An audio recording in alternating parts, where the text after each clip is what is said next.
Kalau lu pernah ke Jepang jalan-jalan ke Shibuya Cross nih ya, lu pasti akan kesulitan menemukan orang Jepang yang plus size gitu loh, yang agak gendut. Bukan nggak ada ya, tapi agak susah nyarinya gitu. Karena kebanyakan orang Jepang itu kalau diperhatiin, badannya itu slim-slim gitu loh. Mereka itu ya slim by default. Ya bahkan ya kalau lu merasa selama ini lo itu nggak gendut-gendut amat, tapi begitu lu ke Jepang, lu akan merasa kok kayaknya badan gue itu agak gendut juga ya. Kenapa ya? Karena sekitar lo itu ya slim semua. Padahal kan aneh, kalau diperhatiin ya, makanan pokok di Jepang itu adalah nasi, karbo loh. Selain nasi mereka makannya ramen, karbo juga loh. Kalau kita ngomongin propaganda karbohidrat, karbo itu kan nggak bagus. Dan sebenarnya tubuh kita itu nggak butuh karbo, itu fakta tuh. Kalau protein kita butuh, serat butuh, karbo mah sebenarnya nggak butuh. Mereka makan nasi, ramen, soba, tapi kok slim gitu loh. Ya orang kan kalau mau diet sampai ekstrim ada yang ketogenik, dia nggak makan karbo tuh. Kalau kita mau ngomongin data nih ya, menurut World Obesity Federation, mereka bilang di tahun 2022 ada data bahwa tingkat obesity di Jepang itu cuma 4% dari populasinya, bayangin. Kalau di Amerika nih orang yang obesnya ada 41%. Jadi lu bisa bayangin tuh, Amerika itu 10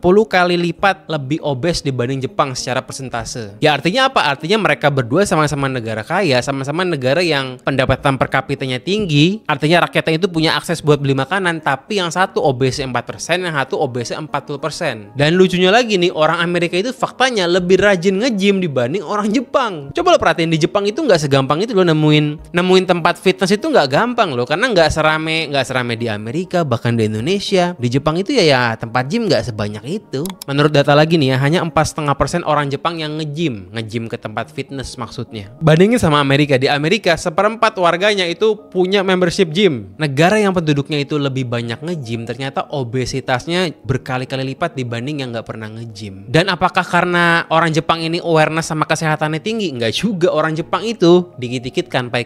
Kanpai itu kan nggak sehat. Alkohol itu yang nggak sehat. Fakta itu. Tinggi kalori, karsinogenik pula. Dan orang Jepang ini kan juga punya budaya seperti negara-negara Asia Timur ya. Kalau kerja itu gila-gilaan, kurang tidur itu nggak sehat. Jelas tidur itu obat panjang umur tuh tidur. Berarti kan kalau kita ngomongin health awareness orang Jepang itu ya dibilang tinggi, nggak juga. Tapi kenapa orang Jepang bisa lebih slim dibanding orang Amerika? Ada faktanya. Yang pertama adalah makanannya. Orang Jepang itu environment makanannya itu sehat-sehat. Sejak kecil mereka itu makannya real food. Ya lu kalau ngomongin mereka makan nasi, nasinya pakai apa? Pakai beef, nasinya pakai telur. Itu kan real food. Nasi ya juga real food. Apalagi kalau mereka makan ikan. Wah, ikan ya real food lah jelas. Bahkan ya kalau mereka ke minimarket, mereka mau makanan-makanan yang cepat saji ya, ke convenience store gitulah, bukan fast food tapi convenience store, makanan yang cepat diambil lah, tinggal diangetin doang. Itu pilihan di Jepang kebanyakannya real food. Ya lu ke convenience store, ke Lawson dan teman-temannya itu makannya makan onigiri ya real food. Makan bento-bentoan tinggal diangetin ya real food juga. Coba kita bandingin sama Amerika. Amerika itu punya sarapan yang American Dream banget. Sarapan yang American Dream itu makannya makan pancake, dikasih sirup, dikasih daging baconnya pun daging bacon kemasan ya. Dan terakhirnya ya minuman kaleng. Itulah sarapan yang American Dream. Pancake-nya processed food, sirupnya processed food, minuman kaleng juga sangat processed food, daging baconnya juga processed food. Jadi kalau kita ngomongin secara neuroscience nih, yang namanya makanan UPF, ultra processed food, itu membuat otak kita mendapatkan dopamin yang busuk. Ya kalau kita makan yang UPF tadi itu, dopaminnya itu cepat naik tapi nge-crash langsung. Ujung-ujungnya apa? Ujung-ujungnya lo bakal craving terus, pengen makan terus, nggak pernah kenyang. Karena makanannya tidak berkualitas, makanan sampah. Sementara kalau lo makan real food itu bikin otak itu tuh mendapatkan dopamin yang naiknya itu stabil pelan-pelan dan turunnya pun pelan-pelan, ujung-ujungnya bikin lebih kenyang. Karena kalau kita ngomongin lapar sebenarnya itu bukan urusan perut, tapi kalau kita ngomongin lapar itu lebih ke urusan otak. Kenapa? Karena kalau otak bilang lapar, ya perut meskipun gak lapar pasti bilang lapar juga. Otak ini segala-galanya gitu. Kita ngomongin fakta food environment di Jepang lagi nih. Akses makan real food di Jepang itu lebih mudah dibanding makan junk food. Lo bayangin ya, ada lebih dari 16.000 Family Mart di Jepang, lebih dari 20.000 7-Eleven di Jepang, dan juga lebih dari 14.000 Lawson di seluruh Jepang. Sementara McD di Jepang cuma 3.000 cabang doang. Ya tadi McD itu kan makanannya junk food semua, sementara Lawson dan teman-temannya tadi banyak pilihan real food. Ya bener, di Lawson dan teman-temannya pilihan makanan jorok pun ada, makanan junk food ada juga. Tapi kan kalau dibandingin sama fast food chain gitu ya, di fast food chain itu nggak ada pilihan pilihan makanan sehat, semuanya tidak sehat. Di Lawson ada pilihannya. Ya coba lo bayangin aja lah, lo bisa beli bento isi ayam panggang tuh di convenience store Jepang. Bento isi ayam panggang, sayur rebus, nasi, telur. Itu nilai gizinya seimbang, harganya kan juga nggak mahal-mahal amat, cuman 500-an yen doang lah. Bisa gue bilang kalau lo ke Jepang tapi nggak punya duit, ya lo makan bento-bentoan di Lawson pun lo bisa hidup dengan tetap sehat gitu. Jadi di Jepang, real food itu bukan makanan yang susah dicari. Tapi di Jepang, real food itu merupakan pilihan by default. Ya defaultnya makan real food, memang begitu. Di Amerika, defaultnya itu makan makanan proses. Bedanya gitu loh. Bang, bukannya di Jepang itu banyak makanan manis ya? Kalau kita ngomongin cheesecake kan, Jepang terkenal tuh cheesecake-nya. Bahkan KitKat matcha aja dari Jepang asalnya. Ya bener sih. Tapi kalau kita ngomongin makanan manis dari Jepang, itu semanis-manisnya makanan Jepang tidak akan semanis makanan Amerika. Cek aja. Karena kalau kita ngomongin data lagi nih ya, konsumsi per kapita gula di Jepang itu cuma setengahnya konsumsi per kapita gula di Amerika. Di Amerika, orang-orangnya itu konsumsi 33 kg per tahunnya per orang tuh ya. Sementara di Jepang per orangnya cuma konsumsi 16 kg gula per tahun. Berarti kan setengahnya. Artinya apa? Artinya adalah orang Amerika itu kalau ngomongin manis, manisnya lebih manis dibanding orang Jepang. Tadi kita ngebandingin itu konsumsi per kapita ya. Jadi meskipun orang Amerika lebih banyak ya nggak apa-apa. Kita kan ngomonginnya per kapita. Orang Jepang nih kalau dikasih makanan manis Amerika pasti dia ngerasa ngiung. Orang Amerika kalau dikasih dessertnya Jepang pasti dibilang kurang manis. Faktanya bilang begitu. Nah, pola makan real food ini bukan karena kebetulan aja di Jepang. Selain karena gampang beli real food di Jepang nih ya, ada juga alasan kantin-kantin sekolahnya. Kantin sekolah di Jepang itu memang didampingi oleh nutrisionis. Jadi kantin sekolahnya itu memberikan makanan yang based on nutrition yang good for body lah begitu. Beda sama kantin-kantin sekolah publik di Amerika. Kantin-kantin di sekolah publik di Amerika nih, sekolah negerinya itu nggak peduli sama nutrisi. Karena kantin sekolah negeri di Amerika itu divendorin. Ya silakanlah siapa vendor yang mau jadi vendor makanan kantin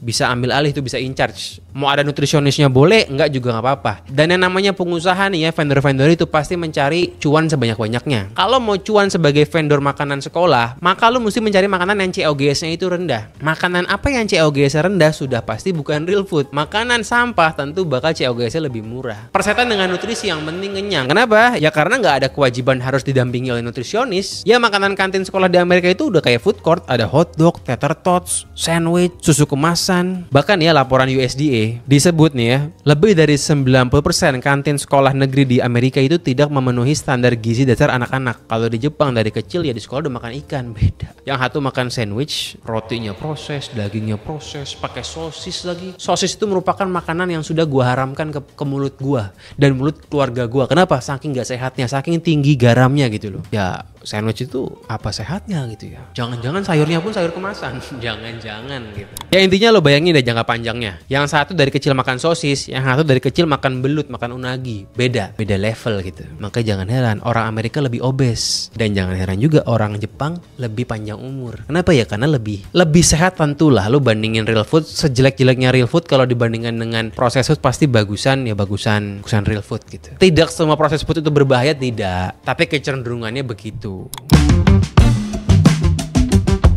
Nah yang kedua nih, ini faktor yang paling game changing. Faktor apa? Faktor tata kotanya. Faktor kebiasaan commuting di Jepang. Inilah fakta yang paling sahih yang membuat orang Jepang itu lebih slim dan lebih panjang umur. Iya gue tahu umur itu bukan urusan manusia. Umur itu ada takdirnya. Iya. Tapi kalau kita ngomongin orang yang panjang umur dengan tidak panjang umur, selain ngomongin takdir, ada faktor yang ilmiahnya juga. Habit commuting itu faktanya. Kalau kita di Jepang nih, meskipun sebelumnya tidak pernah naik angkutan umum, otomatis entah gimana by default lo akan naik juga tuh. Karena emang Transum di Jepang itu udah didesain dengan luar biasa menyatu dengan kotanya. Semua terintegrasi dari jalan kaki, naik sepeda, bahkan naik mobil pun itu akan berasa smooth kalau lo naik Transum di Jepang. Orang Jepang bukan yang nggak ada yang bawa mobil, enggak, banyak yang bawa mobil di Jepang. Tapi kalau mereka mau naik Transum pun park and ride-nya itu lebih smooth, lebih terintegrasi. Intinya lebih enak lah. Jadi naik Transum di Jepang itu berasa tanpa dipaksa pun by defaultnya begitu. Otomatis kalau lo naik Transum sering-sering gitu ya, lo akan gampang jalan kaki, naik tangga, masuk ke peron segala macem. Dan faktanya lagi yang namanya jalan kaki itu sehat buat otak. Ini fakta ilmu otak nih ya, neuroscience. Kalau kita jalan kaki, otak itu akan ngelepasin zat namanya BDNF, Brain Derived Neurotrophic Factor. Ini BDNF ya, bukan BDSM gitu loh. Intinya itu semacam pupuk buat neuron di otak lo. Supaya apa ya? Supaya otak lo itu nggak degenerasi lah. Supaya nggak gampang Alzheimer dan teman-temannya gitu ya. Maka jangan heran orang Jepang lebih panjang umur. Ya lagi-lagi selain karena takdir, yes, tapi ada faktanya juga gitu loh. Menurut data zaman Network 2021 nih ya, ada studi yang menunjukkan bahwa orang yang jalan kaki 7.000 langkah sehari itu punya risiko kematian 50% lebih rendah dibanding orang yang cuma jalan per harinya itu 4.000 langkah. Dan ngomongin soal bakar lemak nih ya, dalam kondisi tertentu ada saat dimana jalan itu lebih ngebakar lemak dibandingkan lari dalam kondisi tertentu. Jadi yang namanya jalan kaki sering-sering naik transum tanpa dipaksa, tanpa niat juga, itu ngebuat ya lu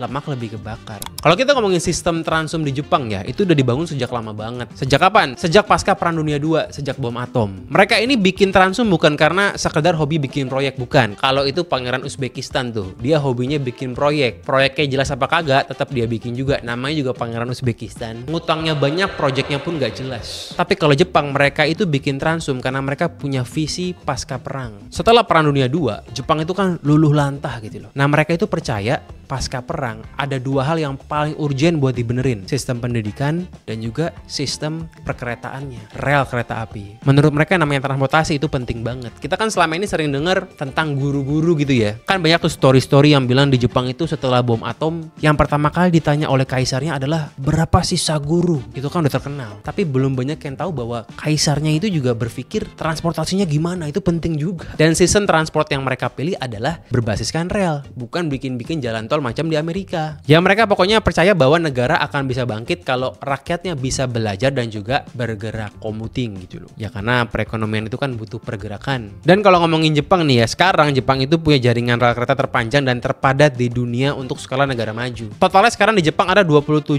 km rel yang masih aktif dan hampir 9.000 stasiun. Makanya kadang gue heran, negara seperti Jepang nih yang merupakan negara induk transportasi umum menawarkan sebuah negara untuk bikin kereta cepat, tapi ditolak oleh pangerannya. Pangeran ini malah milih kereta cepat dari Cina. Kan aneh. Udah Cina bunganya lebih tinggi, udah Cina ujung-ujungnya harganya lebih mahal juga. Kok yang dipilih Cina bukan Jepang? Emang aneh nih Pangeran Uzbekistan. Kenapa? Karena saat dia bikin proyek, dia itu nggak punya visi di kepalanya. Yang dia punya ya pokoknya proyek. Bikin bandara sepi, bikin kereta ninggalin utang, bikin kota baru kagak jelas gunanya. Ujung-ujungnya pajak lu sama gua dinaikin. Meskipun lu UMR nih ya, jangan lu kira lu nggak bayar pajak, lu bayar juga PPN tuh. Lu beli kaosan lu kira nggak bayar PPN? Terima kasih kepada Pangeran Uzbekistan. Jadi Jepang mereka sehat bukan karena niat sehat. Mereka nggak punya tuh niat nge-gym. Nge-gym sore ini minum pre-workout deadlift. Nggak ada niatnya.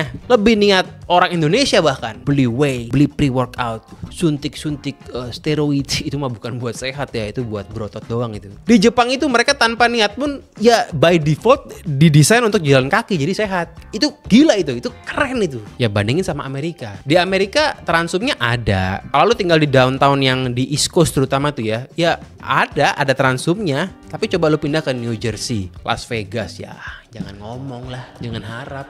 Los Angeles pun ya blabar-bleber gitu. Dan kalau lu tinggal di suburbannya ya mobil adalah opsi terbaiknya lah intinya. Ya mungkin di suburbannya itu ada bis, mungkin ada tapi ya nggak reliable. Tentu lebih gampang yang namanya naik kendaraan pribadi. Jadi by system di Amerika lo didesain untuk makan yang tidak real food dan untuk tidak bergerak kan gitu. Kesimpulannya orang Jepang itu bukan kurus karena disiplin atau niat olahraga, tapi karena kota mereka itu bantu mereka untuk jadi disiplin tanpa sadar. Dan desain transportasi publik mereka itu bukan cuma ngurangi macet, tapi desain transum itu yang baik nih ya juga ngurangi kolesterol. Jadi kalau sekarang pemerintah ini kesulitan bayar klaim BPJS yang sangat banyak, caranya itu adalah mendesain kota dengan baik supaya kolesterol warganya turun sendiri tanpa dipaksa, supaya jalan kaki gitu. Adios, vamos, see you in the next video.